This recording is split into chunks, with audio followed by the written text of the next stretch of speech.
Welcome to Art Bergman's debut, his Toronto Mike debut. We'll see how it goes. Here's a little of the young Canadians. Let's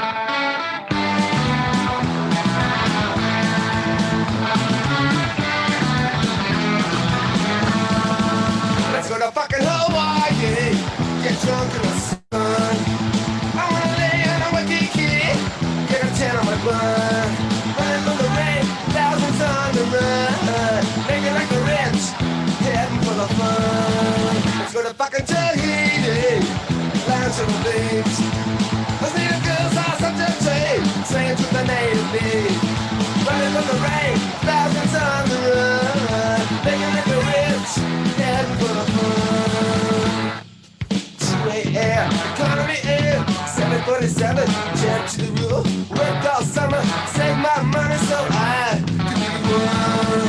Let's go to fucking Miami, lounge along the beach. I got my little Cuban refugee, cheaper than a Georgia beach. Running from the rain, thousands on the run.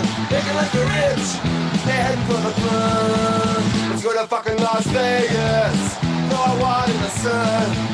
I'm stop 24 hours before I'm back under the gun. Running from the rain, thousands on the run.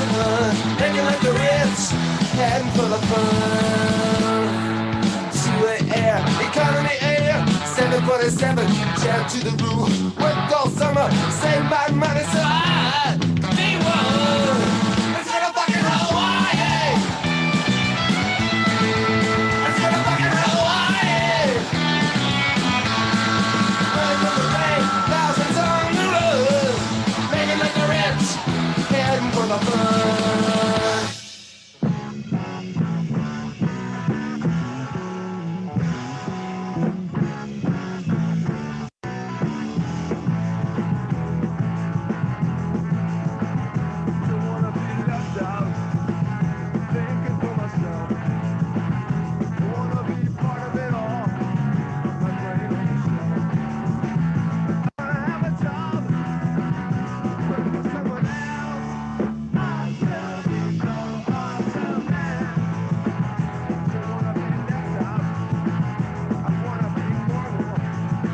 Art will be joining me in moments.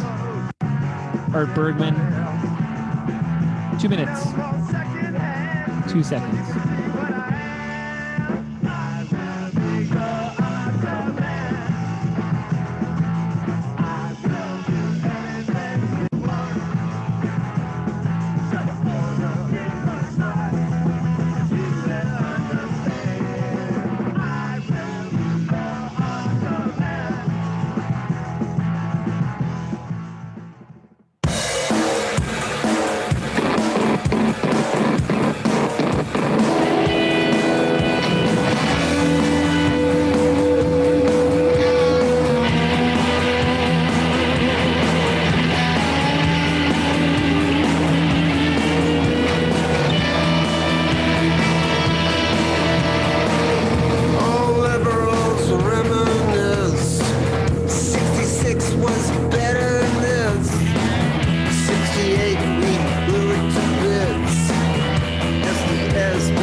So if you're here, if you can hear my voice, Art Bergman's gonna zoom in any moment now.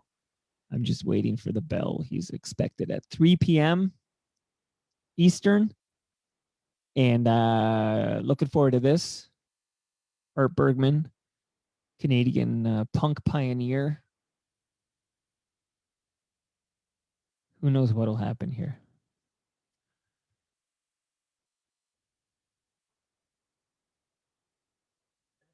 Hawaii. That's the jam, Hawaii. So what a jam. Okay. Here's some solo Birdman here. Hold on.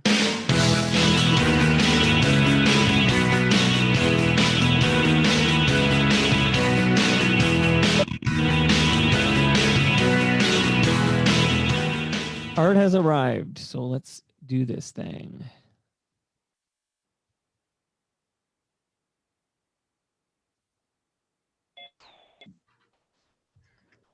Art. Mike, have How's- we met before? Never. I haven't had the pleasure. Nice to meet you. Pleased to meet me. My favorite album. Hey, can you wait to like 5 seconds? My coffee's brewing. Of course, yeah, for sure. Listen, how's your setup there? You're not looking at me. Well, that's the camera that's on me. I'm looking at like I have a bunch of like audio I'm gonna play and notes here. So I am looking at your face because your face is here. I know it doesn't look like it because I'm using this mic here. I mean this camera here. But I'm looking at you. No, it's good to meet you, man. I'm looking forward. In the background here. Yeah, yeah, for sure. Cool. Good. He's a problematic figure. I mean, it depends who you talk to. He's either a Depends who you talk to. He had to be a problematic figure to save the country of Cuba, don't you know? Cuba, he sends doctors all over the world. Cuba still under blockade from the American Empire. Hey man, when we get rolling here, man, anything you want to say on any topic is good with me. I love the tangents, and I just want to hear what Art's thinking about. I mentioned Palestine on CBC. Ali Hassan shut right down after I mentioned that. You're not allowed to talk about it apparently on CBC, and they're banning a couple of the journalists because of that, because they signed a petition wanting a bit more even-handed approach to that conflict, they call it. It's not a conflict, it's genocide and apartheid, I'll have you know, and Human Rights Watch has called it that, and the Israeli human rights group, B'Tselem, has called it that. So I'll stick with the facts of those people who know about it. We're fiercely independent here, so you can say anything you want on this program. Well, why would you be anything else? Exactly. So the coffee's brewing? Is that the deal there? Because I'm going to do an intro and then we're going to chat. And I have some music I'm going to play. Sure. How do you take your coffee? I take it espresso, as strong as you got it, with cafe con leche, steamed milk on it. Okay. Yeah. Okay, that's a fancy coffee. It's not fancy. No. Okay. I do the French press coffee every morning, and it's like I get a big big Yeti thing, and then just black coffee. Yeah, good for you. Milk's bad for us. We find out late in our lives. After they pushed it on us, like when I'm a kid of the late 70s and through the 80s, and we drank milk like it was water because we were told, like, you know, get your calcium, strengthen your bone, drink that milk. We didn't realize it was mostly just sugar water. So it's mostly sugar. Thank you, huh? All right. Oh, she's a good one. So that's Sherry? That's Sherry. Okay, shout out to Sherry. Nice to hear you. Shout out to Sherry, my muse. My muse, my bullshit detector. All right, so we're gonna rock and roll here. Let me just press a few buttons over here. Just a second. I have an old laptop over. I got lots going on here, Art. It's a whole enterprise. That's fantastic. I like the Great Lakes Brewery with the octopus behind your head. Yeah, octopus wants to fight, right? Yeah. Yeah. It's great IPA, man. It's unfortunately only in Ontario. That's where you got to be to get. Is the good it? stuff. Yeah. Local brewery? Local brewery, and you can buy them in like the LCBOs here. But once you leave the province, I don't think you can get a.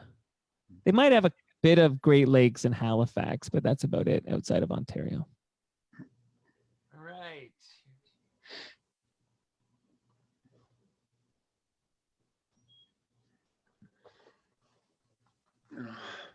Just, I still don't have my camera set up that well.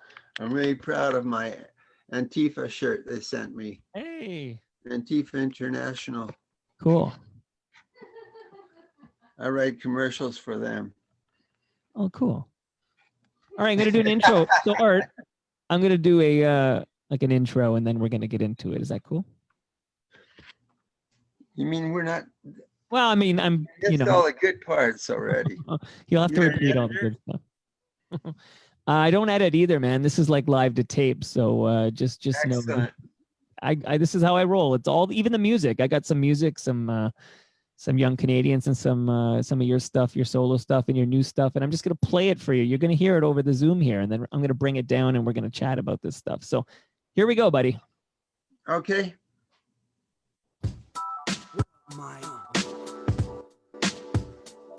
Toronto.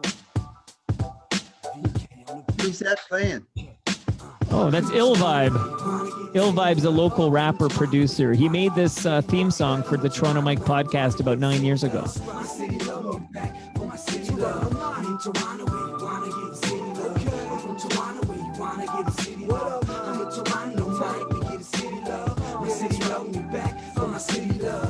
Welcome to episode 856 of Toronto Mic'd, a weekly podcast about anything and everything. Proudly brought to you by Great Lakes Brewery, a fiercely independent craft brewery who believes in supporting communities, good times, and brewing amazing beer. Order online for free local home delivery in the GTA. StickerU.com. Create custom stickers, labels, tattoos, and decals for your home and your business. Palma Pasta. Enjoy the taste of fresh homemade Italian pasta and entrees from Palma Pasta in Mississauga and Oakville. Ridley Funeral Home. Pillars of the community since 1921. And Mike Majeski, or as I call him, Mimico Mike. He's the real estate agent who's ripping up the Mimico real estate scene. Learn more at realestatelove.ca. I'm Mike from TorontoMike.com, and joining me this week is Art Bergmann. Welcome, Mike. Art. Good morning to you. You know how I turn this thing up a bit? This is on your end. You should have a just simply. It's not full on the Toronto mic. So can you hear me okay, Art? Yeah, I can hear you okay. Okay, good, because I'm going to be playing music, and I just want you to make sure we can hear you fine. So Okay, I got it. okay, awesome. So Excellent. Art, first and foremost, I want to congratulate you, man.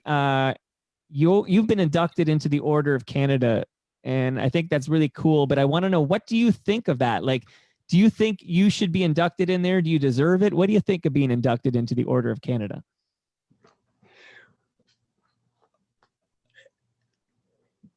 That's a tough one, Mike. Apparently, there's some screw up at head office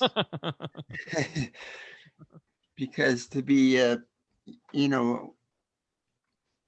the astronaut woman there was in a bit of trouble, and I think the bribe money went to the wrong person. I wanted to get the disorder of Canada, as it were, made pig iron, but I'll take it wherever it comes from. There was no paycheck involved, though, which is, people think people always think I'm rich and famous just because I get such great press. Well, tell me about that, because you're right. We think, but like, forget you being like a godfather of Canadian punk. Like, people think like the guys from Sloan are driving around in their Bentleys and stuff, and then it's like, wait a minute, there's Jay Ferguson on the subway. So like, tell me a bit about like the correlation between your fame and the like the props you get, like this Order of Canada, and your bank account. Like, where's the disconnect? The disconnect is about negative $1 million. If you want to count how much I owe Duke Street, Sony, and what was the other one? Polygram, for the records they put out and didn't promote. So the bills for those records still are outstanding. So, but apparently in 2023, the first of those records is free and clear, and I owe nothing on it. So Explain it for me. I'm a dummy. Art. They're coming soon. I'm a bit of a dummy here. Like, isn't it supposed to work the other way? Like they pay you for your art? Like just explain to me how it is you owe them money. It's a bad record deal. They got me to record at their recording studios, and at that point in time,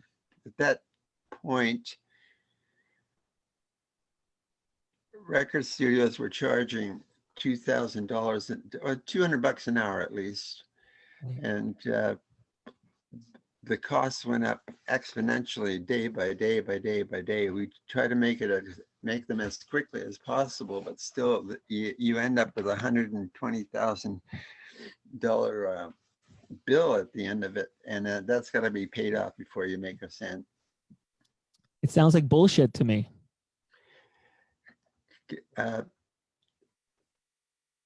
Bullshit, horse shit. Yeah, you name it. I get royalties though, but if it doesn't get played, you don't get royalties. Man. So were you a DJ back in the day? No, just in my mind, like absolutely no. I can honestly say I've never received a penny from any like actual mainstream media, radio or television or anything. I'm strictly like a self-made digital man. You missed out on the payola. I missed out on the payola, but dude, money went too. Yeah. I missed out on the payola, but I do get Great Lakes How many of those beer. beers are full? This one here is actually now it's beyond the point where I can open it because it's here because it's the Electric Circus Brew. It was a limited run, and I keep it here as like a souvenir. So I'll never open that one because it's going to be skunky now. This guy's still fresh. Electric Circus is it my favorite beer?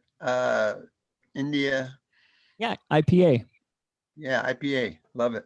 You got it, buddy. And I know earlier you were telling me you dug the Octopus Wants to Fight poster. That's a great IPA too at Great Lake. You can't get it out here, you say. Ontario only, man. But next time you're in Ontario, it's on me, man. I'll get Art Bergmann some Great Lakes. You know what? You can get out here though still. KKK is still here in Alberta. Okay, is that right? Yeah, Caroline, Alberta still has a chapter of the KKK. Oh man, that gives me a sick feeling in my stomach. My wife's from Edmonton. Shout out to Alberta, but that kind of makes me feel queasy to think there's still chapters of the KKK in this country. Yeah, there's a big story just this morning about the history of the KKK in Saskatchewan. Unbelievable. There's pictures of huge conventions in Edmonton in the late 30s, the KKK. Apparently they let one group of blacks across the border, and after that there were no more. They have a little village that they've been up there about 150 years, just north of Edmonton, still there, and quite a story. Man, you mentioned now that you're in Alberta, so I got a few questions from fans of yours who are also listeners of Toronto Mike who sent them in. Hey, can you ask Art this for me? And Cam Gordon, who's a big fan of yours, he says, ask Art how he ended up in Air Dry. Is that how you say it? Air Dry? It should be Air Dry. It's a swamp. Airdrie is the name. Oh crap! I knew Scottish name. All the names of the towns up and down from Calgary north along the railroad were named after Mr. Van Horn's home country, Scotland, I believe.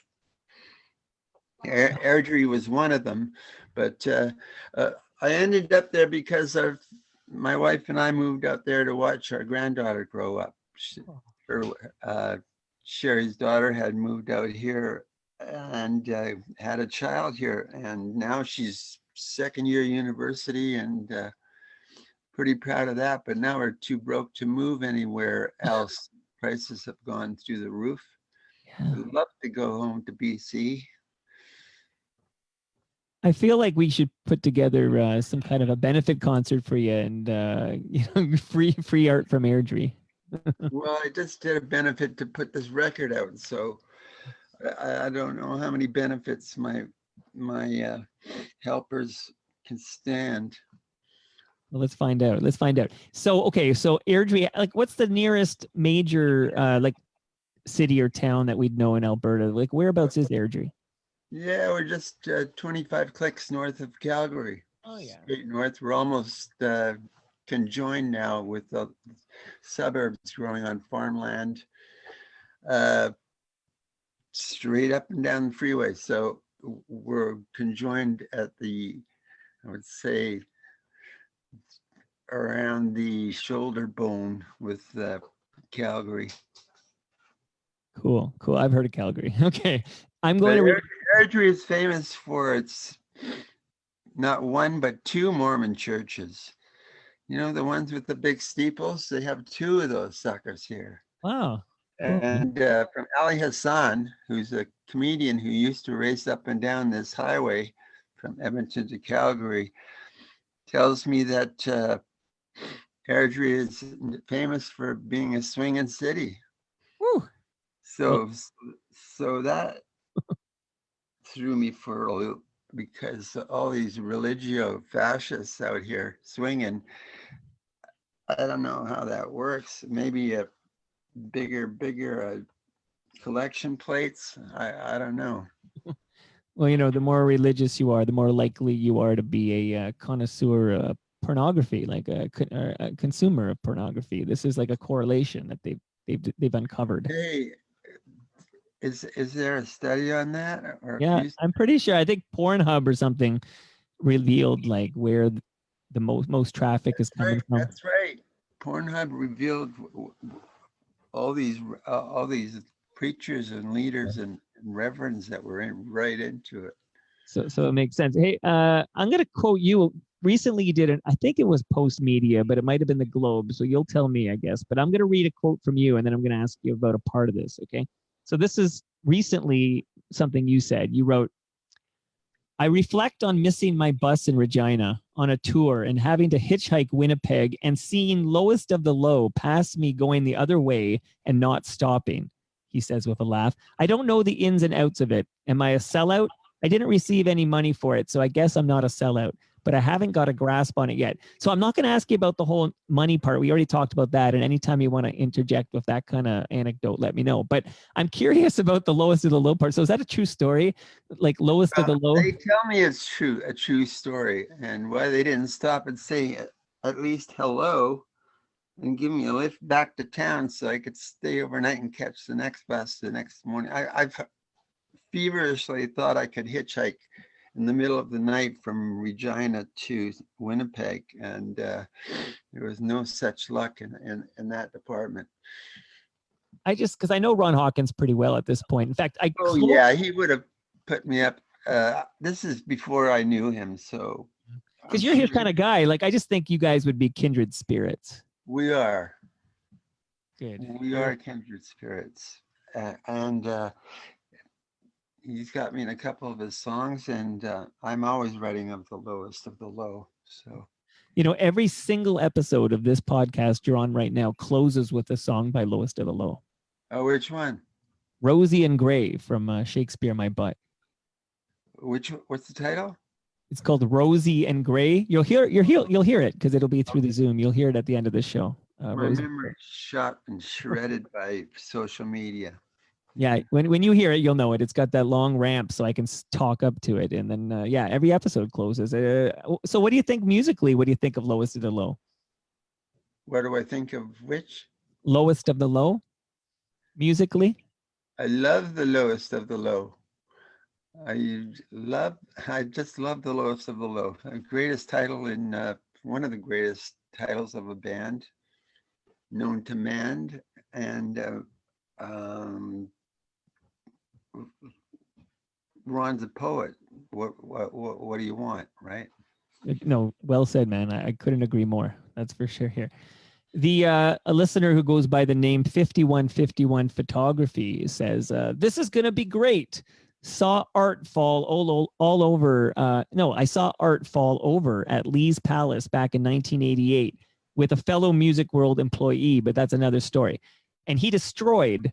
If he's a never was trying to be a has-been on the comeback trail, then he's the best of the sort. Congrats on the Order of Canada.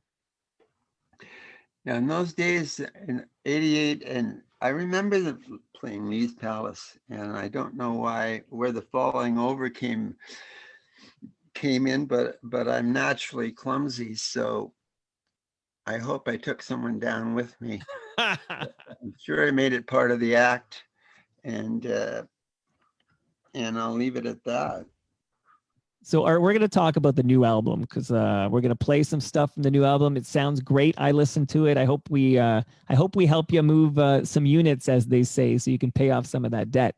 But I want to go back first. Like, I want to go back, if you don't mind, to the K-Tels, which that becomes the Young Canadians. But can you maybe spend a few moments talking about like fronting pioneer acts like K-Tels and the Young Canadians back in the day? Like, what was that scene like? And just tell me a little bit about those early days of punk rock in this country. Well, I just asked to reflect on that the other day, and I was thinking,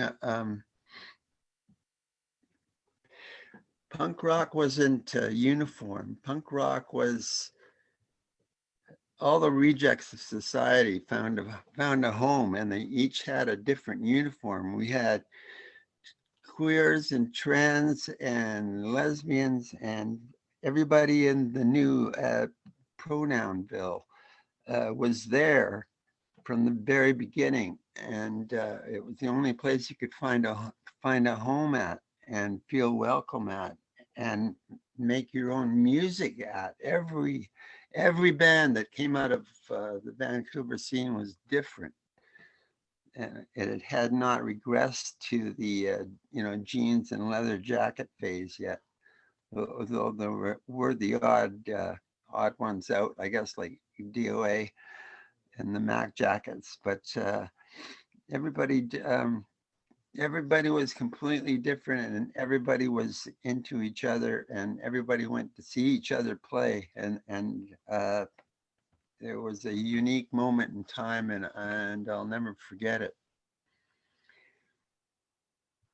Awesome. Now I'm going to play, if you don't mind, I'm going to take a few seconds here just for the kids who are listening. Can I play a little Hawaii? Why not? Yeah, why not? Here, who's going to stop me? Are you going to stop me? I guess you could stop me, but here, this is going back 1979. This is Young Canadians, Hawaii.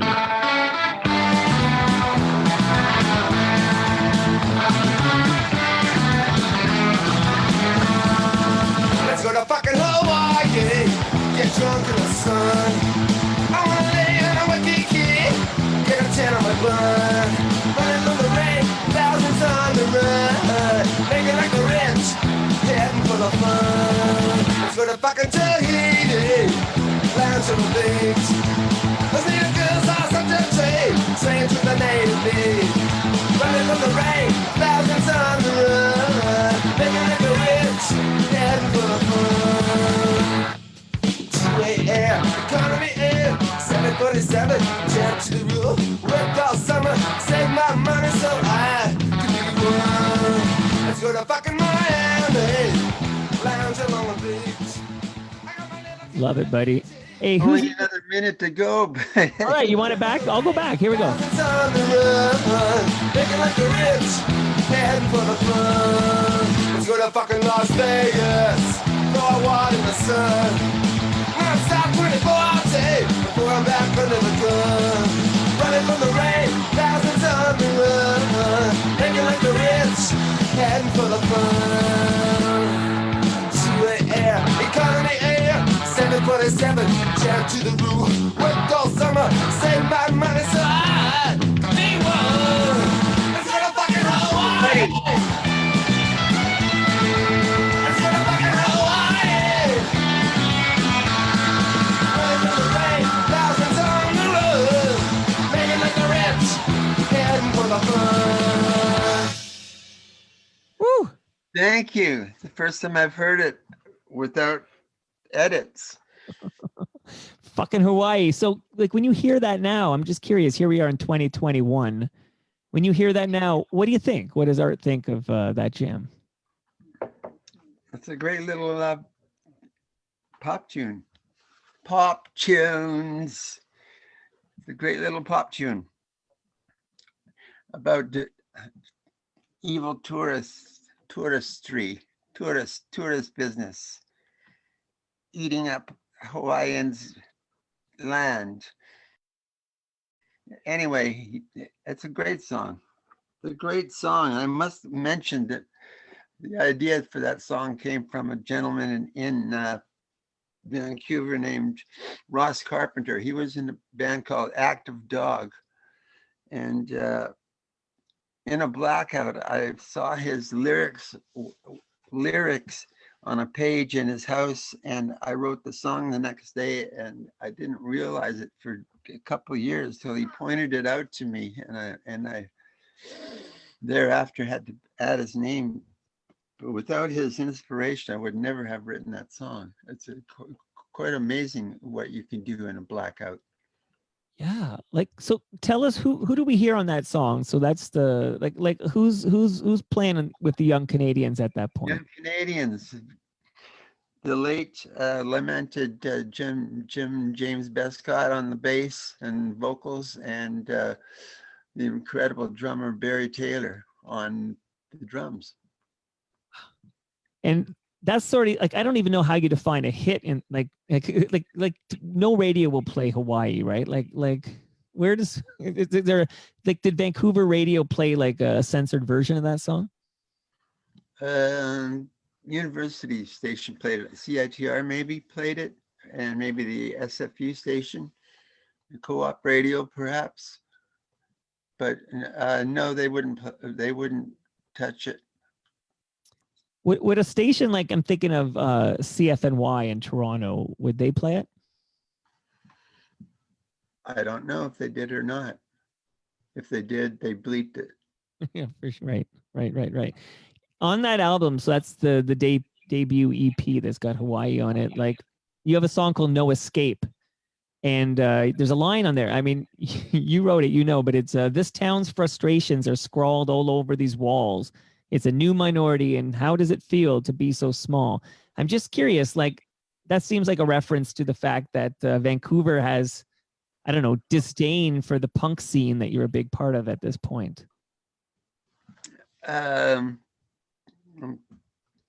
Just after I'd had my jaw broken by punk bashers, queer bashers, actually, my hair was electric blue at the time.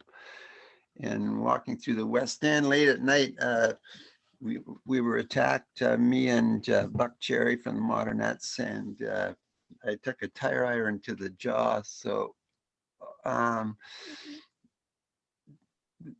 was the kind of the vibe then. You were attacked for what you wore, what you looked like, basically, or what you espoused in your looks. And that's pretty much homophobia, right? This is pretty much. Oh, totally. Yeah. That's bullshit too, by the way. If you're keeping track, that's more bullshit. Yeah, more bullshit. So tell me that Young Canadians. Okay, so for those of us who are a bit younger, like, what happens? Like why does Young Canadians? Why do you guys break up? What happens then?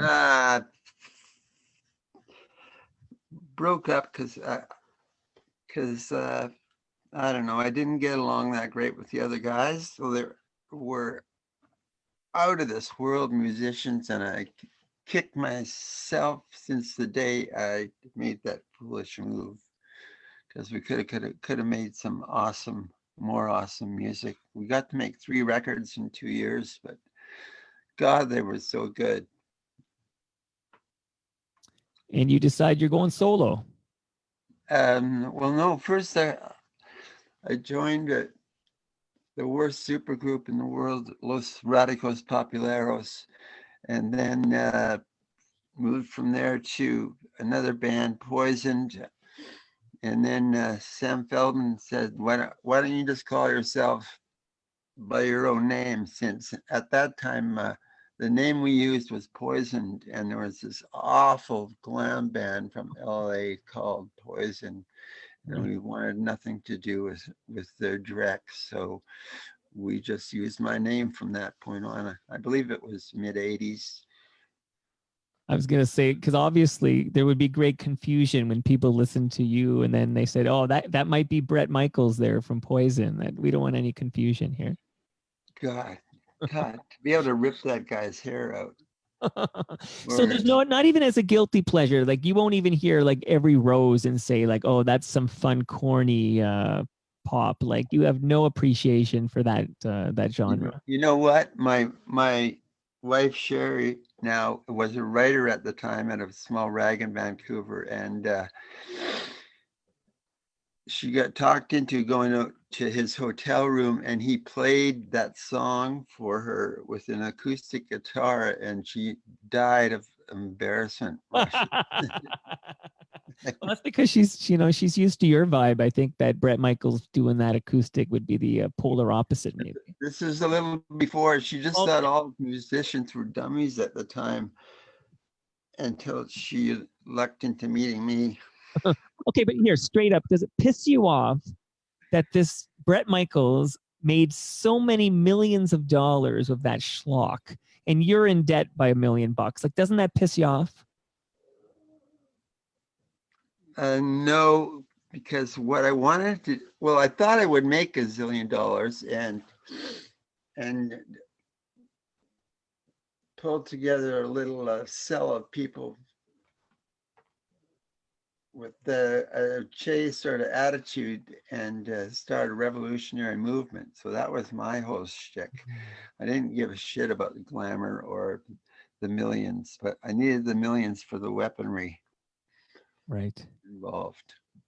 Right. It's the medium, not the message, and all that. Now, John Cale, okay, big fucking deal. Like, how do you hook up with him? Because he produces your first solo album, right? Yes, he does. How do you meet John, and how does that relationship start? I met John through an agent at Sam Feldman, Laurie Mercer,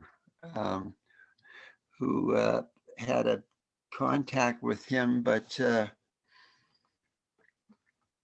it didn't work out that well, as John didn't like my guitar playing, which was idiosyncratic and a bit rough in parts, which was part of my attraction, I always thought. And so I kind of gave up on the record and let him put fucking keyboards all over it, which is another shot in the foot for my career. But there's some good songs on it. Crawl With Me and Our Little Secret, Empty House. Would you be okay if I played a little bit of Our Little Secret right now? Yeah, of course. All right, so this again, producer on this is Cale singing. Okay, awesome. Here it is. And if you interrupt at any time to say anything, I'll just bring it down so we can hear you, and then I'll bring it back up. But here's Our Little Secret.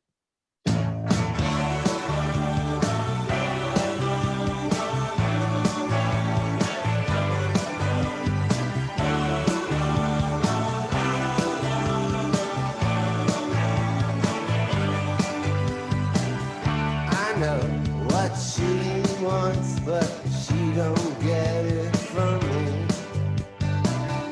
Opened up and broken by the age of 13. Daddy says Father knows best. No one else needs to know.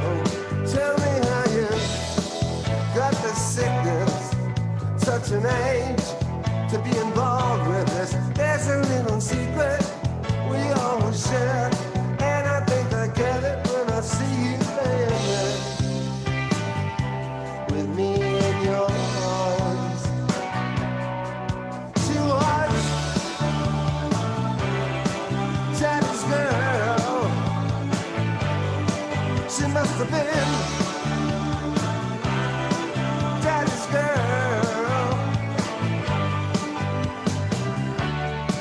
Did a lot of reading,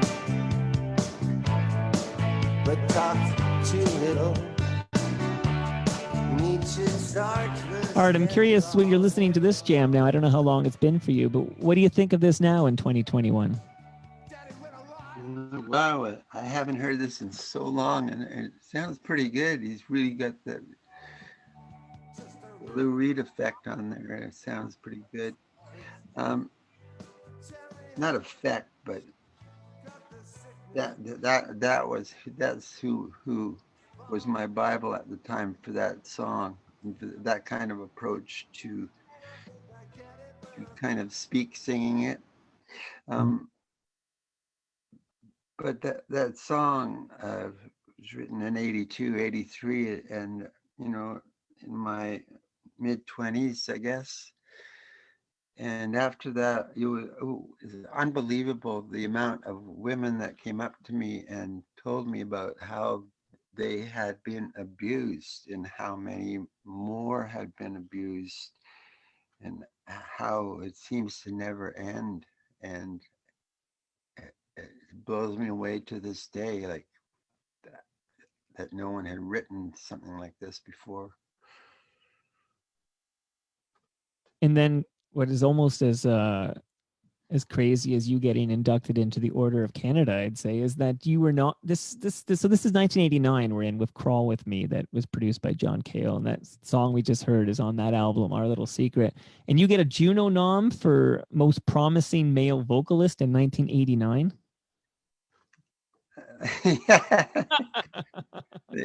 I don't know what else they could have nominated me for that album. I don't know. Songwriting, maybe lyricism, but I sang my best. I will admit that. But that's most a newcomer. Male vocalist is crazy. It's kind of like when Katie Lang got, what did she get? Most promising female vocalist or something, and she vowed to promise the world to everyone. I forget what she did. It was very cute. But I mean, you're at least a decade in the game at this point. Like, this seems like you don't win Rookie of the Year in your 10th season. Anyway, and I didn't win Rookie of the Year, and I won it in the 20th season. Yeah, that's the thing about my whole careening career, is like people are a bit late, kind of continually late to the party of what's going on with my music. Now that's a kind of a good segue here. You mentioned party. Now there was quite the party at the Juno Awards in 1990. This is in Toronto, and I'm you know where I'm going, guys. I think the headline is, because you tweeted this actually, so you have yourself to blame for this. But the headline at the time, I think you did, didn't you tweet? The headline was Bergmann's antics at the Junos in Toronto.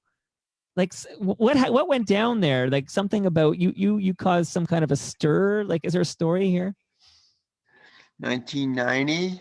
Yeah, in Toronto, the Junos in Toronto. You'll have to refresh my memory on that one. It was my first Juno, so you know, I was in Iggy Pop mode. Yeah, maybe they weren't quite ready for you yet. They were still in their Anne Marie mode, I guess. No, well, when they bring all the artists to a bar, and the bar has got a huge ice cube of a Viking spewing free vodka. I mean, when you have to pay for most of things in your life, this is like manna from heaven. I'll bet, because that's sort of like, you're seeing that as like some of your compensation, right? I got to drink as much as I can because this is free booze. Like, you'd go to town, I think. Yeah. And well, I had had a sustained habit at the time, and I could hold it pretty well, but not that time. There's okay. But this is also the same year. So not too long ago. I'm gonna say, heck, I'll say 3 or 4 weeks ago. I had Chris Wardman on the show. Oh, lovely, Chris. Chris lives on an island off the West Coast. I have to threaten him with a visit soon. I agree with you, lovely man, and you're right. I think he said he was the last house to get internet. So if you go any further, yeah, no internet. But he had internet. We zoomed, I don't know, about a month ago, and then of course, you know, Chris Wardman. You're going to talk about you're gonna talk about lots of stuff, but you're going to talk about Sexual Roulette because Chris Wardman produces your second solo album in 1990. Yeah. Did you pick Chris? Is it because you were a soft-spoken guy? Is it because you were a big a Blue Peter fan? Like, why? How did Chris Wardman get that gig? Oh, because of his demo of Headstones and maybe Sheep Look Up that I heard, and that's about it. I don't know how to pick producers. Somebody said this guy can do it, and we did some demos together, and they worked out really well. He understood me. He didn't understand me after listening to the John Cale album, I must say, but he came and saw me live, and we took it from there. He said, now I get it, you know, when he saw the live performance. Yeah, I think he got you better just listening to this song. So I'm going to play some Bound for Vegas, if that's cool, because I actually played it during the Chris Wardman episode. Sounds great in the cans. Like, it's just, I think it's more Art Bergman than what John Cale was producing for you here. But you ready for Bound for Vegas? No? Is that a no? Urged it.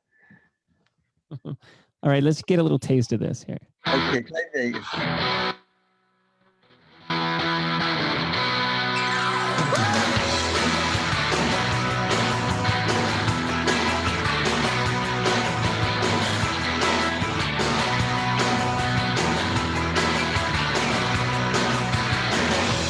Load up the trucks. Don't forget the makeup. We got 60 miles for the morning and for the show. We got our costumes ready, gonna go. I'm bound to Vegas. My baby bound to Vegas. Who's gonna map? Who's gonna navigate? We got 6 shows on the circuit to sell out. Wayne Newton doesn't want us to be late. Yeah, it's in my heart. I'm making a fun in the start. I'm bound to Vegas. My baby bound to Vegas. Just call me the performer. I like this song, man. Oh, yeah, it rocks. Yeah, seriously. Rolls. I hate the term rock. Where did the roll go, man? That's right. Too black. Rock and roll's too black. So where do I want to go with this? I want to ask you about the Polygram release in 1991. You followed this up with a self-titled album, and I mean, it's up to you. I could play a little Faithlessly Yours, but I guess I'm curious, at this point in your career, are you satisfied with everything? Do you feel like you should, I guess I want the truth, like the real talk, because you're such like an icon. Like you said, you're a punk icon. You now have Iconoclast is the word, please. You got that Order of Canada. I don't know if that's a medal you wear. I guess it's a medal, right? Hey, I want to show you how pathetic it is. Let me see it. So okay? I see that now. You just clip that to your your shirt or something. That's it. Okay. That's it, man. One extra in case you lose one. You remember like in Public Enemy, Flavor Flav had the big clock he'd wear around his neck. I envisioned some kind of a huge medal I that was you wore around hoping your for neck. something larger, yes. Oh, that's it, eh? Okay. I don't know if I've ever seen one before. Like I talked to people like Molly Johnson and stuff, and they've got it too, and you know, but I don't think I've ever seen one till right now. It's a little underwhelming. Yeah, yeah. But does it? I mean, does it must open doors? I mean, now at least you know. I think the CBC is now mandated to take your call. Well, you've never interviewed me before. No, I mean, I'm working my way to, you know, backwards here. This is a big deal to me, though, that I get this Yes, undivided. CBC, I can tell as it happens to get on the ball with their coverage of the conflict between Israel and Palestine. So tell me what is your beef with the CBC's coverage, and how do you see it? Like, what's your perspective on it? I'm curious what Art Bergman thinks of it. They never mention the apartheid of the Palestine situation and the theft of their land and the continued theft of their land and the continued brutalization of the people there. So they think it's a two-sided dispute, and it's not. And now everyone can see what it is through social media. Same with Black Lives Matter, which has exploded among white youth as well as black youth, because everybody can see the cops shooting people in the back. So social media is good for one thing, at least. This is actually the 1 year anniversary today of the murder of George Floyd. Yeah, I thought so today. Yeah. Brutal, brutal. You know where they learned that trick? The Israeli army, putting your knees on their necks.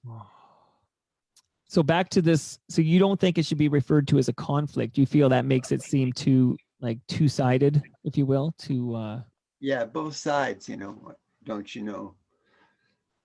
I why do mean, you think the CBC is covering it this way? Like, why do you think they're so hesitant to call it? I think somebody owes somebody some money way up there.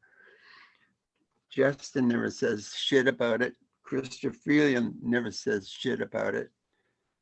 I mean, I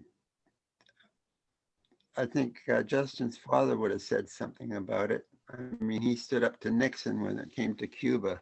So come on. Do you vote? Are you an active voter? Yeah, I vote. I don't see much hope for it. I think Ron Hawkins wrote last summer his next vote's with a brick, he tells me. So Excellent. Hey, you talked to him last week. No, that was an anniversary. So I think I had him on. He was in my backyard last summer of 2020. Oh, but that's your backyard? That's tiny. this is Toronto, my friend. I just saw a picture of you and him in front of your back door, maybe. Yeah. So that was the anniversary of his first visit. He's been here several times, but yeah. So, but I didn't see him last week. Although I should get him back in my backyard this summer, actually, for a catch up. But last time he was on, we spoke a lot about the jam he wrote about his next vote being with a brick and what exactly. Or a can of soup. Right. Hey, Hey, weapon of choice for Antifa. Just to say goodbye to Chris Wardman here. That section. Right. Well, just we're gonna get you to the new stuff, and then of course anything you want to talk about is great. But you follow that up, okay? Then self-titled, the big jam, I guess, on the Polygram album in 1991 is "Faithlessly Yours," and I could play it, but I feel like, yeah, can I play it? You don't have to play it. It made it to number 11 in Canada. Polygram loved it and spent a few more dollars on me, but they want it back. There's some great political shit on that record. That American Wife and Baby Needs Oil. At that time, we had the first Gulf War, and I was focused on that. Besides my current love affair with my still wife to be Sherry at the time. 30 years actually this year. Well, congrats on that. That's awesome. And is this about the time you moved to Airdrie? No, Okay. this was about the time well, I put up that third album, and then Sam lost interest in me, and there wasn't enough money to tour Canada. The Polygram wouldn't put any money into a tour of Canada, and so I just kind of sat around until Sam got sick of my drug addiction and just got, I don't know, sick of what? I don't know. I was still writing furiously, but then I hooked up with Frank Weipert, who we used to call Freaky Wipeout, manager in Vancouver, and we got to put out another record, which won the Juno. Fantastically enough, What Fresh Shallows is. But where were we, Mike? Well, you know what I want to ask, because you brought it up, is how are things going health wise? I know you just mentioned the addictions, and I know you had some other serious health issues. I'm just wondering how you're doing.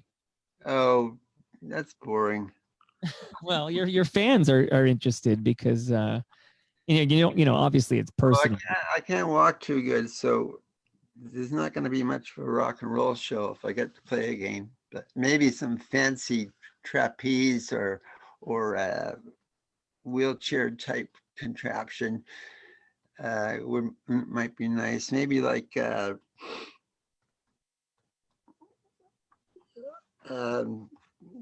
Strangelove, something like that. I was gonna say, I think if you sat in a chair and you could spit into a microphone, your fans will come out and support you. I think that would be sufficient. Spit into a microphone? Or, as you choose. Yeah. Hey, I know you're from Vancouver and now you're in Alberta, but my brother Bill. Now, brother Bill is a good friend of the show, and he's become a good friend. He's living in White Rock, BC, right now, but he used to be on the air here. Lucky guy, man! I lived there for years. Oh, okay. I visited there a couple of times. I lived right on the main Marine Drive, okay. The western end.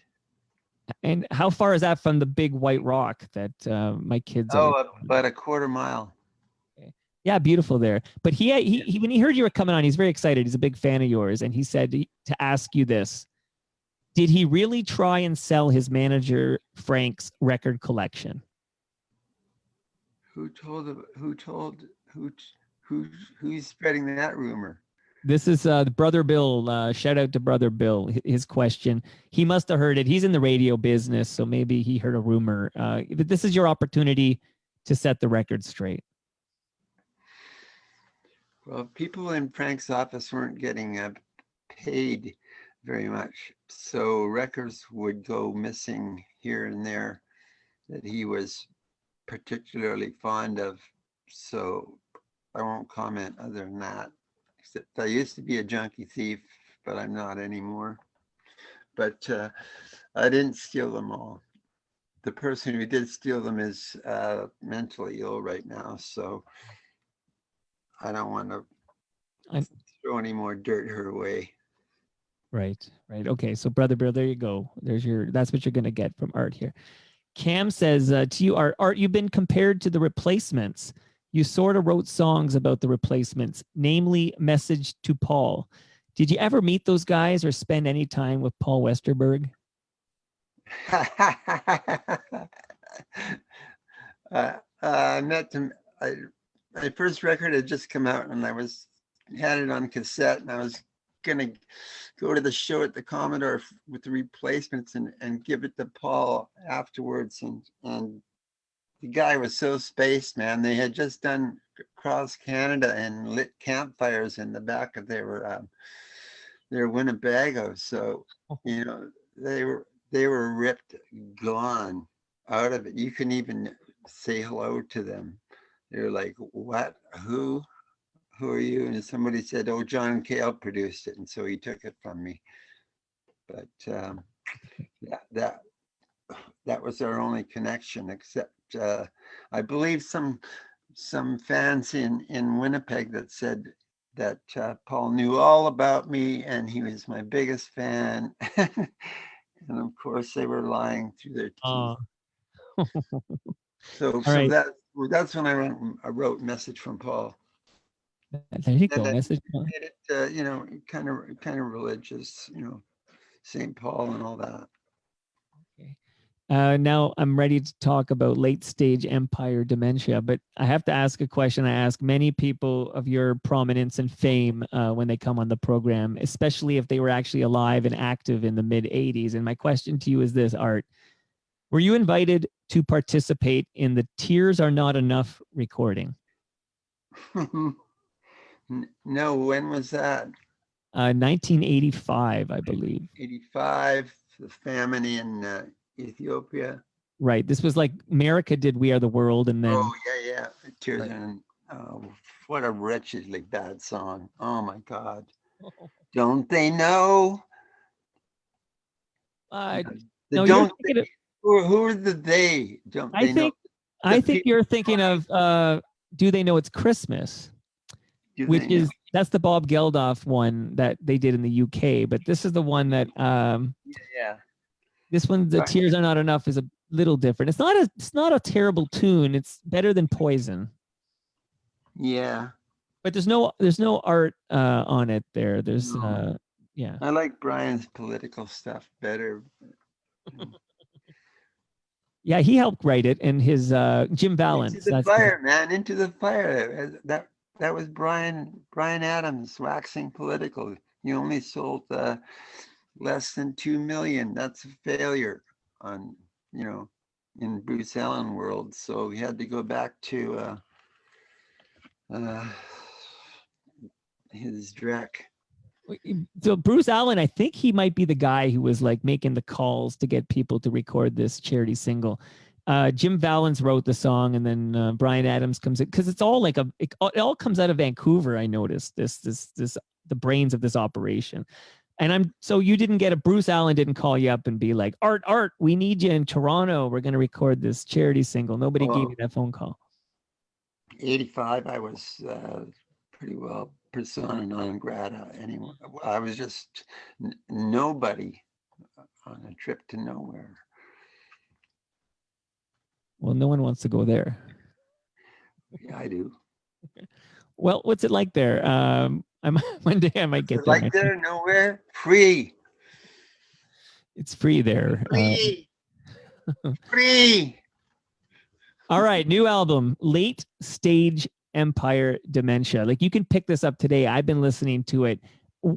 Tell me as much as you can about like how this album comes to be, and then when you're ready, I got a song or two from this album I'd like to play. I don't know how to start. I don't know what song came first for it. Probably the title track. I had reams and reams I wrote for it. Finally try to nail down the construction of the American empire and its hopeful decline and falling apart as we speak. But I think it's going to take a vast and bloody revolution to pull it apart, pull it to pieces, and a war or two too. Since they keep pointing fingers at Russia and China, who are surrounded by American bases, by the way, 800 American bases around the world threatening war at all times. So I wanted to write about that and where it came from. 200 years of, you can start with the genocide of First Nations and slavery. After that, and then it all happened. The first line is in the plague year of empire. I mean, after that, you can just go anywhere. And I went everywhere with as much as I could with the American empire. There's a few countries I missed out on, but I think I got most of Latin America and the countries of the Pacific and the atom bomb and what else? It's all in there. Now, tell me. Well, actually, why don't you let me? Also, it was inspired actually by a little book I keep losing here. Yevtushenko? No, The Mighty Dawn, Death and the Dervish, Empire of the Summer Moon. There you go. No, it's a book called Barbarians at the Gate by J.M. Coetzee, who wrote the was it Nobel-winning Disgrace? Awesome writer. He wrote about a small town in 19th century Southern Africa who are fighting with the others. The others live on the outside of the town, the fort of the white people, right? And I thought it was just the most awesome idea for a song. Money to be made with enemies at the gate, right? Tell me a little bit about your Second Amendment, and then if it's okay, I'm going to play a little of it. The Second Amendment just came out of the air. It was just like, he's up a tree, he has this glimpse of eternity. And I thought, what the hell does that mean? And it's kind of morphed into a song about a lynching and the Red Summer of 1919 in Tulsa, Oklahoma, where they killed thousands of Black people on the Black part of town. And I purposely toned it down to make people think a bit more about it. All right, let's hear a little. So this is to let people know at home, of course, the listenership know this is a single from Late Stage Empire Dementia, which is the new album, and Art Bergman's brand new album. And we're going to hear a little of your Second Amendment.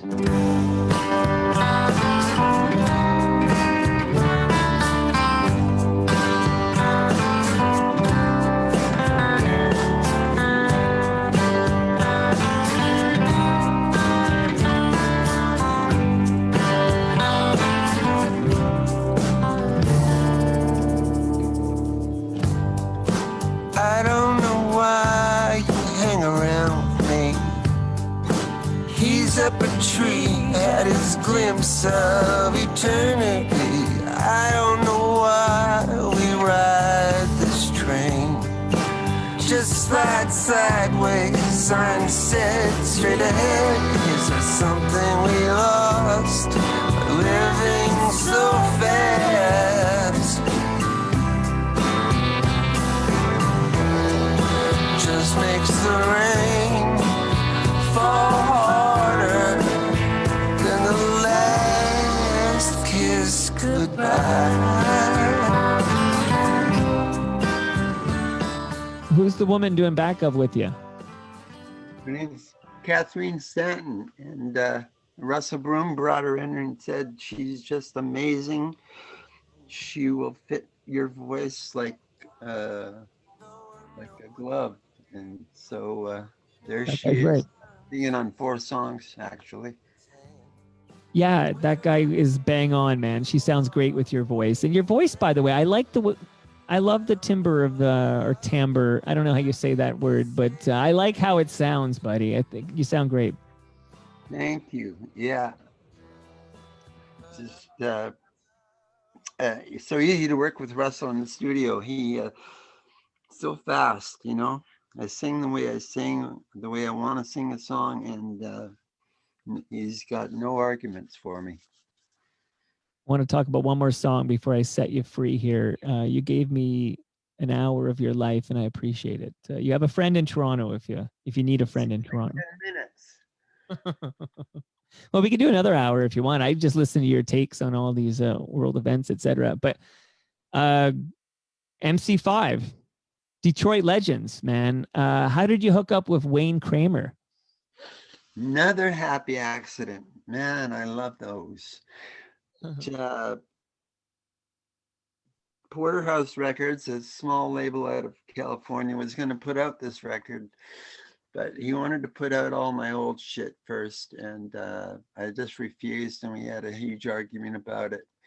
And but before we broke up, he had arranged for Wayne Kramer to play on one of my tracks, and I had just written Christo Fascists after the events of last summer and all the cop shooting, Black Lives Matter, and I just knew it had to be him because it starts out with that heavy Stooges 69 riff that he is a part of. So I said, man, it's got to be that song. And so I don't know if he got paid money or not. I never even met him. I talked to him, social media a bit, but he loved it. He loved being part of it. And the rest is history. Well, let's listen to that. So Christo Fascists. If it doesn't blow up your little speakers there. Well, I hope it does. It'll be worth it. Here we go.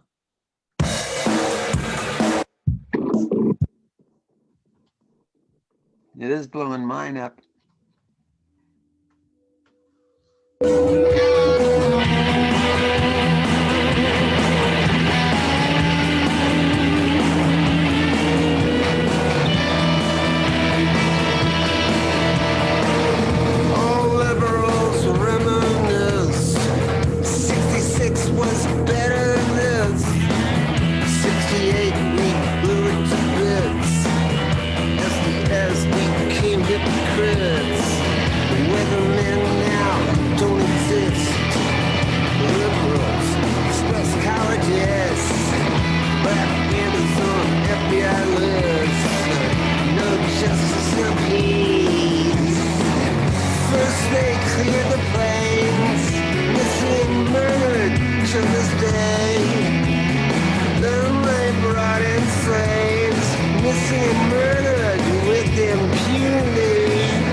Kids in cages, bringing on the rapture.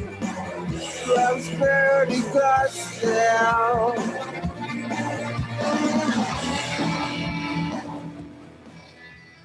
Woo! There go the speakers. Hey, I was getting weird sound shit happening. How about you? Yeah, it's only on your end. I think Zoom does that. So on the recording end, because I'm going straight to the recording, so it's perfect. So when this plays back on the podcast, it's going to sound great. So I'm sorry if you heard some shit there, but it's okay. It was like you were dialing it in and back and forth.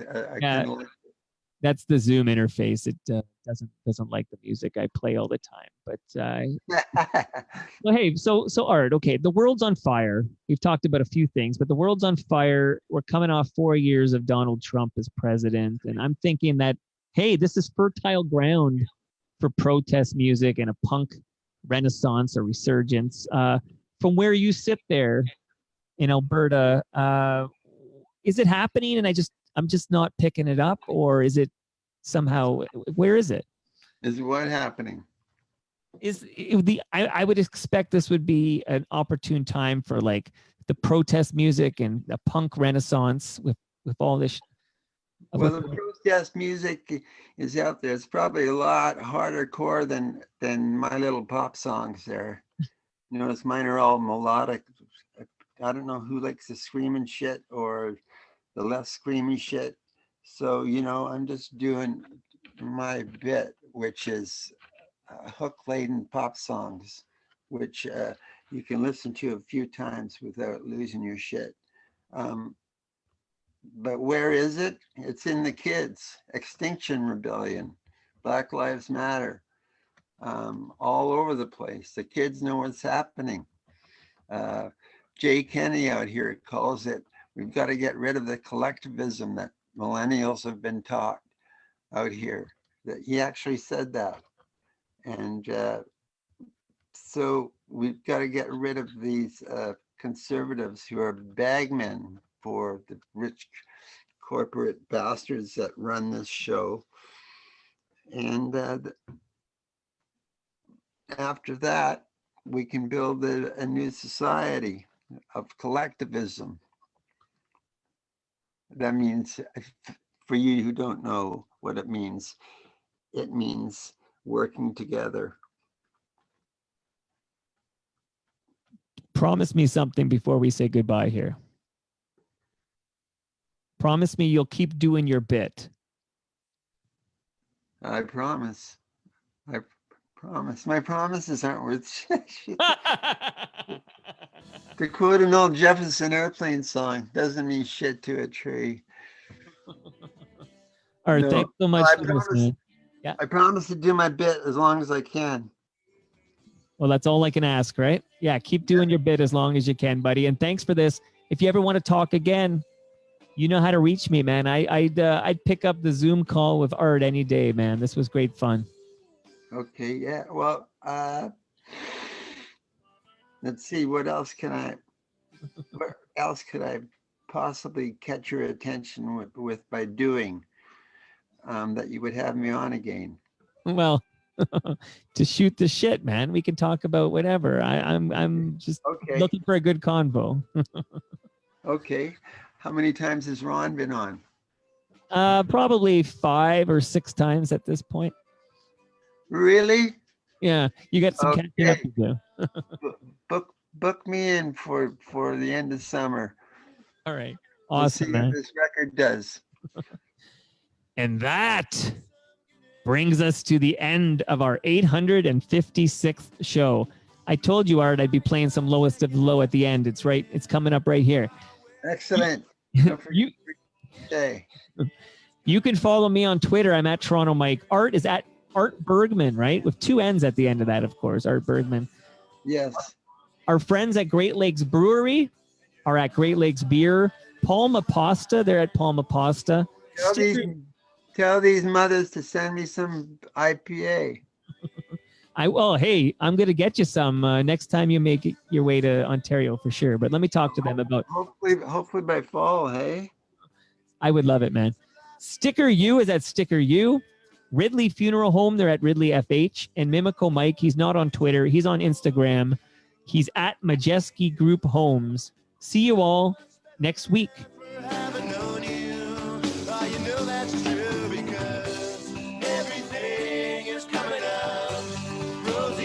This podcast has been produced by TMDS and accelerated by Roam Phone.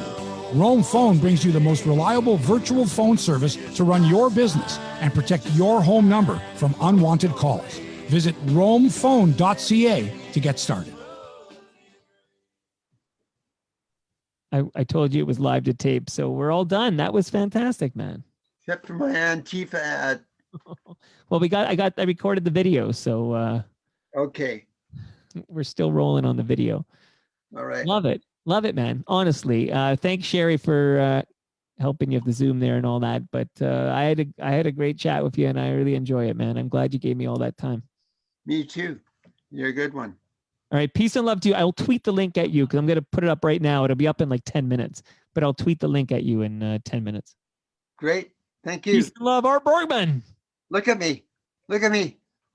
Oh, there you go. Bye. Bye.